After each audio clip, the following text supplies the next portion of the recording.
Comment? L'amour ne se nourrit pas de l'argent, mais l'amour se nourrit des actions. C'est pourquoi l'amour, sans ces actions, vous êtes des amis, vous n'êtes pas des partenaires en amour.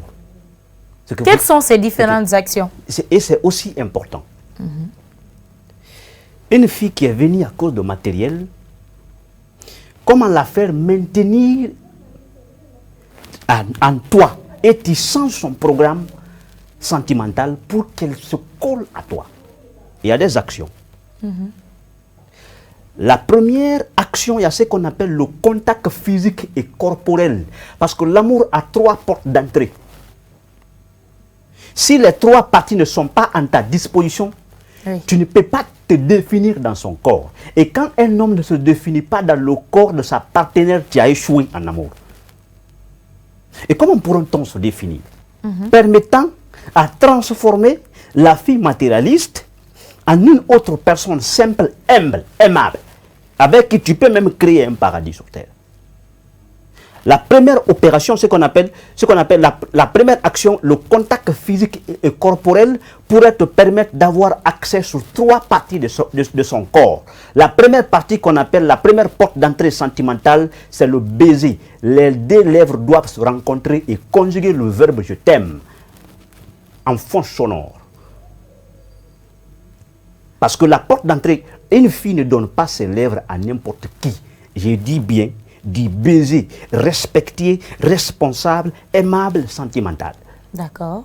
Parce que quand les 2 lèvres se rencontrent, les 2 lèvres communiquent, les 2 lèvres se captent, les 2 lèvres se concentrent, les 2 lèvres se mangent, les 2 lèvres se mélangent avec l'esprit pour former une petite opération sentimentale entre vous.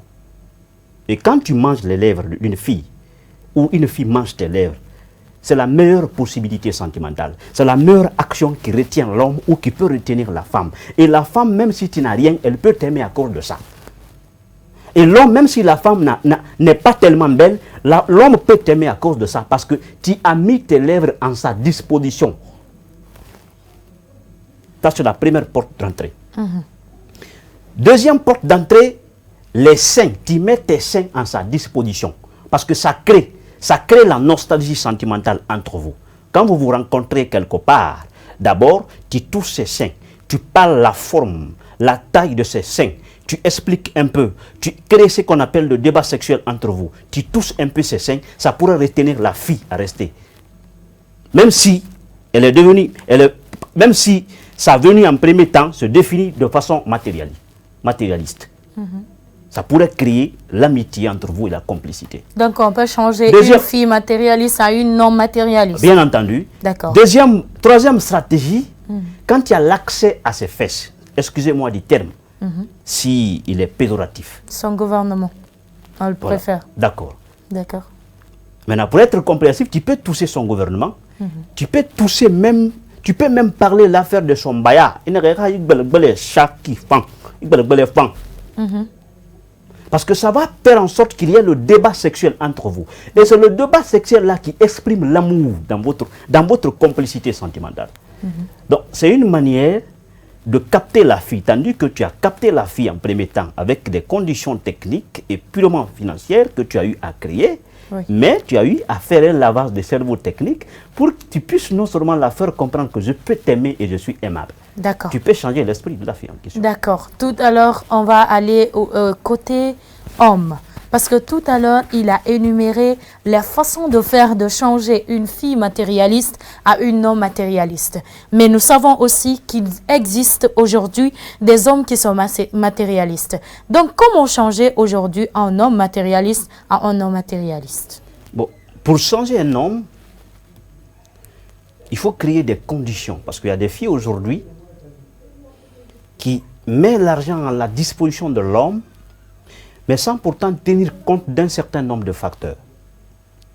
Oui, tu as mis l'argent à sa disposition. Oui. Parce que toi-même, tu te dis que tu as un objectif. D'accord? Tu veux que l'homme soit juste seulement à ton côté, que tu évolues avec l'homme à tout le temps, c'est aussi important. Mais qu'est-ce qui pourrait retenir l'homme? Oui. Ce qui pourrait retenir l'homme très rapidement, c'est quand vous êtes ensemble, il faut créer des spécificités il faut créer ta valeur de façon spéciale. Et la première action permettant à créer ta valeur de façon spéciale, pour retenir l'homme sur toi, il faut être en contact avec lui. Il faut deux fois créer ça. Il ne faut pas manifester le complexe en disant que c'est l'homme qui doit faire le premier pas. Il faut toi-même faire un premier pas vers l'homme. Des fois, même si vous êtes ensemble, tu fais circuler ta main droite ou gauche en face de son pantalon. Tu ne touches pas le contenu du pantalon, mais tu fais passer ta main gauche ou droite en face de son pantalon pour l'exprimer ton amour. Parce que l'expression là-bas est corporelle. Exprimer ton amour vers lui, l'homme sera frappé par un coup de tonnerre sentimental qui exprime et qui va continuer à claquer dans son esprit. On dirait que tu es en train de prendre sa ceinture pour chercher quelque chose à l'intérieur de son pantalon, mais tu n'y arrives pas. Tu te limites au point. C'est une manière de retenir l'homme vers toi, même s'il est venu en premier temps à cause de l'argent. Parce que quand il va repartir à la maison, ce sont des techniques-là, des causeries, des très belles causeries que tu as eu à créer pendant votre contact, pendant votre communication, qui pourraient retenir l'homme. C'est aussi important. Deuxième point, le compliment. Tu le complimentes très bien. Donc ce n'est pas seulement la femme qui a besoin d'être complimentée. Les deux côtés. Mais là-bas, d'abord la femme, parce que quand la femme complimente son mari. Non, pas d'abord mari, mais ta copine te complimente, ça te retient. Oui, parce que c'est quelque chose qui est rare. C'est très rare, oui. D'accord. Souvent, c'est la femme qu'on complimente. Voilà, maintenant tu vas te sentir à l'aise. Maintenant, l'homme va se sentir à l'aise. Tu dis, allô chérie, en utilisant les mots d'amour. Les mots d'amour, parce qu'il y a les langages, bien entendu, et qu'on utilise en amour plus souvent. Oui. S'il entend français, tu parles du mot bébé, allô, mais bébé, tu es bien sapé. Et sans toi, je ne peux pas vivre, je t'aime à tous les niveaux. Mais la femme peut aussi être romantique. C'est ce qui est important. Mais quand tu fais habituer l'homme à ça, même s'il est venu, même s'il est matérialiste en premier temps, tu peux le façonner, en fait. Tu peux créer des choses en lui pour qu'il laisse le mot. Même s'il n'y a pas l'argent, il va venir. Parce que tu vas créer des habitudes en lui permettant de penser à toi à chaque instant. Et voici des possibilités qui pourraient permettre, de part et d'autre, de transformer une personne matérialiste en non matérialiste pour que vous puissiez conjuguer le même verbe sur le plan sentimental.